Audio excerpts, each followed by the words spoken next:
Allahun Gjellëshane falendrojmë, salavatat, selamet, përshëndetjet tona, ja dërgojmë Muhammed Mustafa sallallahu alaihi wasallam.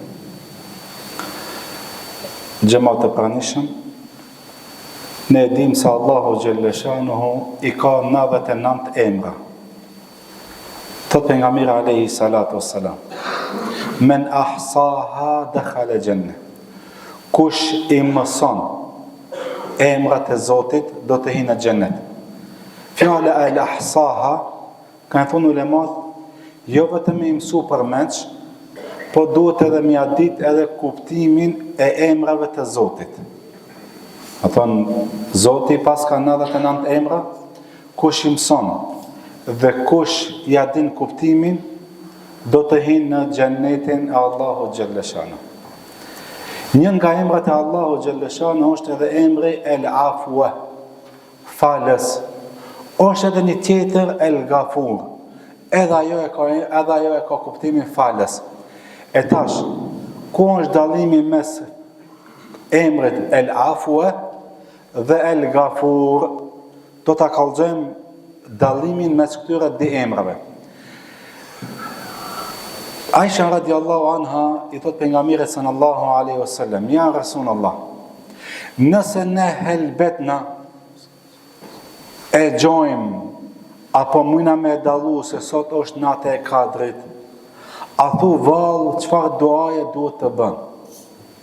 Çfarë duaje duhet të bëj nëse une e shoh se sot është nata e Kadrit, është natë e qetë, nuk ka zhurmë, e kështu me radhë.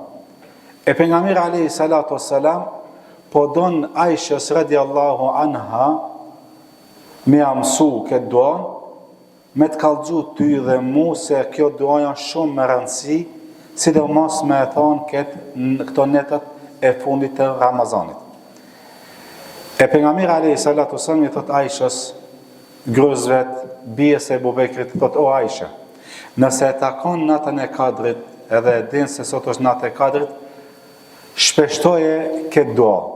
Cila është e duaja që duhet me shpeshtu këto netët e fundit, se nuk e dim ne kur është natë e Kadrit. A ka qenë dje, a është sot, a është nesër, a është mas nesër, deri në fund, thot pejgamberi alayhi salatu wasallam, lipeni natën e Kadrit në 10 e fundit të Ramazanit. Nuk na ka thonë se te është te 21-shi, as po të 22-shi.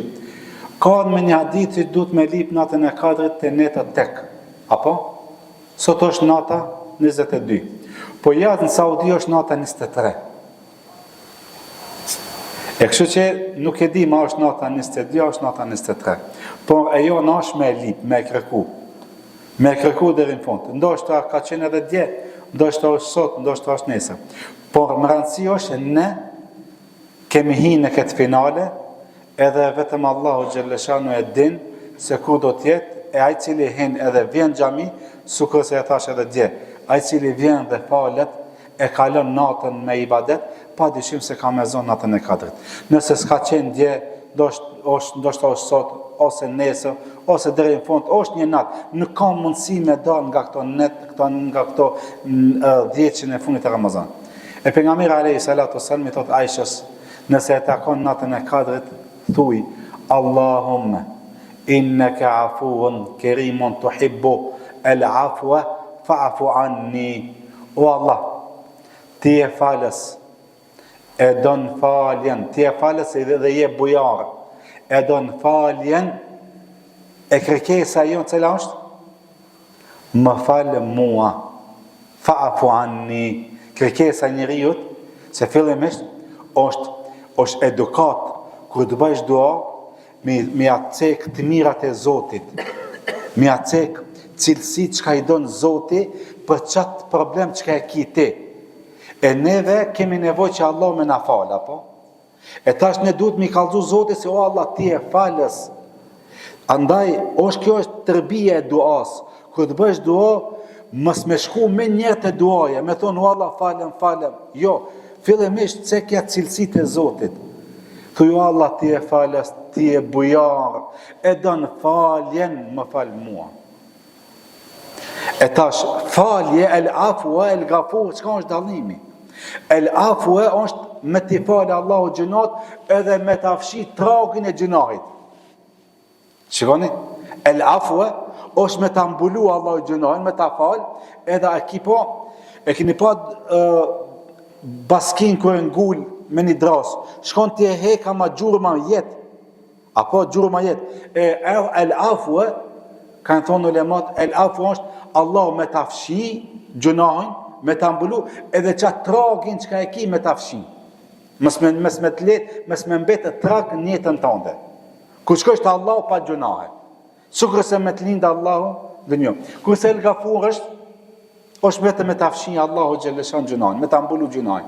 Ama el afwa për atë Allahu, pejgamberi alsem e urdhnon apo e mëson Aishën radiallahu anhu, kjo është mësim, shikon e mëson me një dua shumë me rëndësi, që te dush me thonë, dush me mësu, se jo rasisht pejgamberi alsem ja mëson Aishës duke i thonë o Aishë, thuj Allahumme, o Allah, ti e falës, e don faljen, më falë mua, mi falë gjunahat e mia, mi falë mëkatet e mia. Sa Allahu xheleshanu kanë thonë ulemat, ose ti falë,